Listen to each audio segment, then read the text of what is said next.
Hello viewers, look at what I have today. This is a make your own Makgeolli Kit from Hyesun House. And before I start this video, I need to tell you that I received this free of charge from Hyesun House for review purposes. So I am reviewing this and I got it free of charge from this company. I'm very interested in promoting any product that's makgeolli related, so I was very happy to get this. And I'm going to unbox this for you today and show you what it's like to brew with it. So this is the box, and let's just take a quick look all around. So here it explains what's inside. Chapsal rice, filtration bag, collapsible funnel, yeast, sanitizing solution, Naruk, and a glass brewing vessel. So that's good. So last year I reviewed a Makgeolli Kit that was powder based rice. It was based on rice powder. I like this kit already because it's using whole rice. So that's good. Okay, so here's some more pictures of what's supposed to be inside and a description of what is makgeolli. Very useful. So let's see what's inside the box.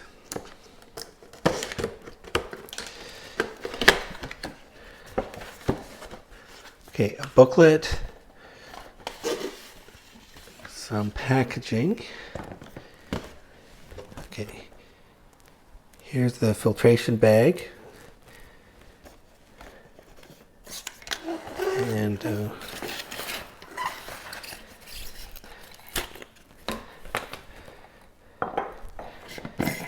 here's the glass jar.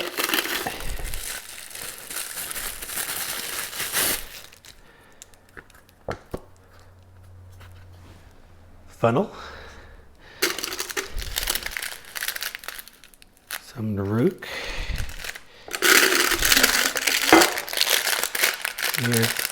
Okay, so it says it's Korean chapsal rice. And some no rinse sanitizer. I wonder what kind this is. Oh, and a small packet of yeast. Okay, and it looks like some of the Naruk spilled out in the jar. That should be fine, but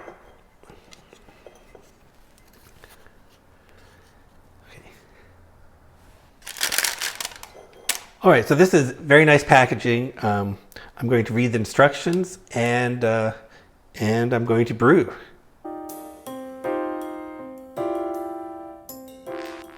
Looks like a pretty standard single stage recipe. It does talk about cooking the rice in a rice cooker, and so I'll do that. I'm going to follow the instructions as written. So this is going to be a rice cooker batch. Of course, the first step is to wash and soak the chapsal. So let's get started. So here's the chapsal. It's about 420 grams. So we're going to wash this. I'm going to follow the instructions and wash and rinse it 5 times.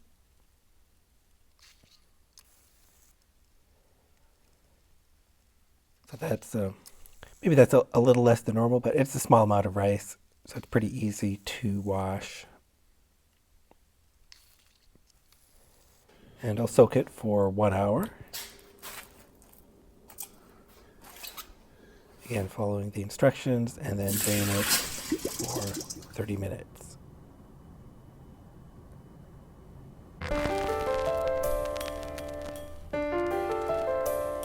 Okay, next step, we're going to cook it in the rice cooker. Okay, this is not what I normally do, but I want to follow the instructions exactly.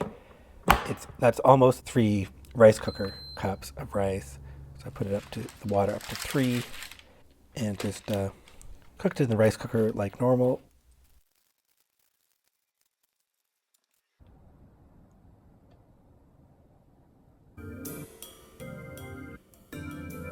And it's good the instructions emphasize sanitizing. So comes with this no rinse sanitizer. You slosh around in the brewing jar.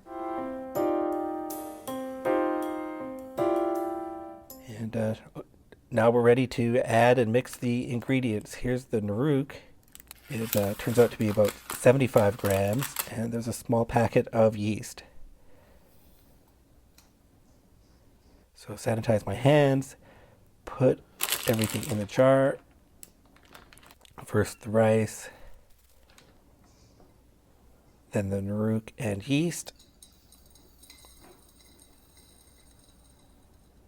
and 3 cups of water. And the jar is almost full, and I'm going to mix this by hand carefully.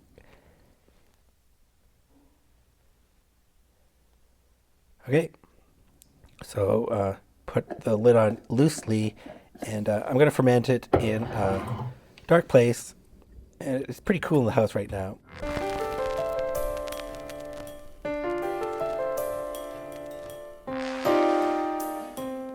Okay, so it says to stir it twice a day for the first 3 days. So that's what I'm going to do. It already softened a lot. Look at that. Now there's quite a bit of water in this recipe. The second day, already see some separation into layers. And again, stir it twice. Day 3, it has a lot of rapid bubbles.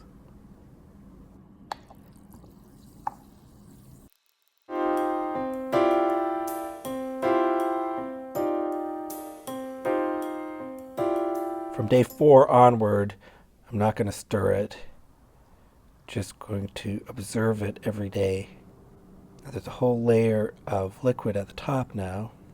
For some reason it's at an angle, maybe because of how I took it out of the cabinet. So when I listen to it, I still hear a lot of rapid bubbles even on day 8. So even though it's relatively cool temperature in the house, so I'm going to let this go all the way till day 10.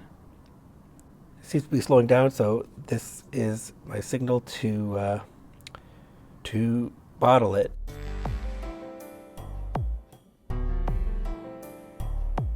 And we're going to boil these filter bag and the funnel.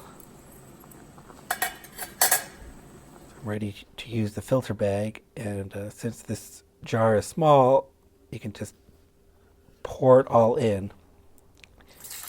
And it actually would have been better if I stirred this first. So I had to scrape the bottom. There's some bits stuck to the bottom. And it's a nice filter bag, nice and fine, but very easy to use. And I kept it sort of inside out because that's going to be easier to clean later. So I like this filter bag. I'm going to use it again. So the leftover, the jjigae is 155 grams. That's, seems about regular. And add an extra 2 cups of water. We're producing a diluted mixture.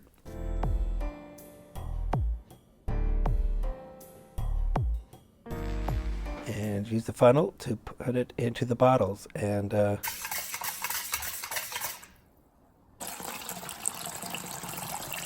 end up with almost 2 liters, so that's a little more than advertised.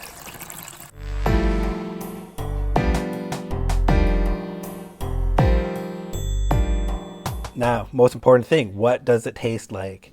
When I taste it, it starts off sweet briefly and it goes dry quite quickly. It's a pretty mild taste, a fresh taste. It ends with a milky and Naruk flavor. It tastes very traditional to me. The only thing that's missing is sourness. There is no sourness at all in this. It's quite a dry recipe, and I think one of the reasons that it has this dry flavor is because of the additional yeast. That's also the way I usually brew, so I'm used to this style. I like this style, and I think it's a good introductory style as well because it's pretty mild and there's no sourness. So I think this is a good introductory makgeolli style for new brewers. So I think the flavor's great. How else can I evaluate this kit? Well, it has quality ingredients. I really appreciated the quality of the Naruk, the yeast, the rice, all good. It has clear instructions. Um, what I would want to add to the instructions are that you should avoid hot temperatures and sunlight. Uh, um, Despite the additional water in the recipe, it didn't turn out sour at all. The packaging is very well designed. It looks great. Uh, the brewing jar is very attractive. This is going to be a good for a gift, and the price level is around what beginner beer brewing kit is. So, in conclusion, I think this is a great kit. I haven't seen such a high quality Makgeolli brewing kit before, so I was really glad to be able to test it out and show it to my viewers today. Here's how to order it. If you want to order from Hyesun House, here's a discount code, and check it out. Thank you for watching.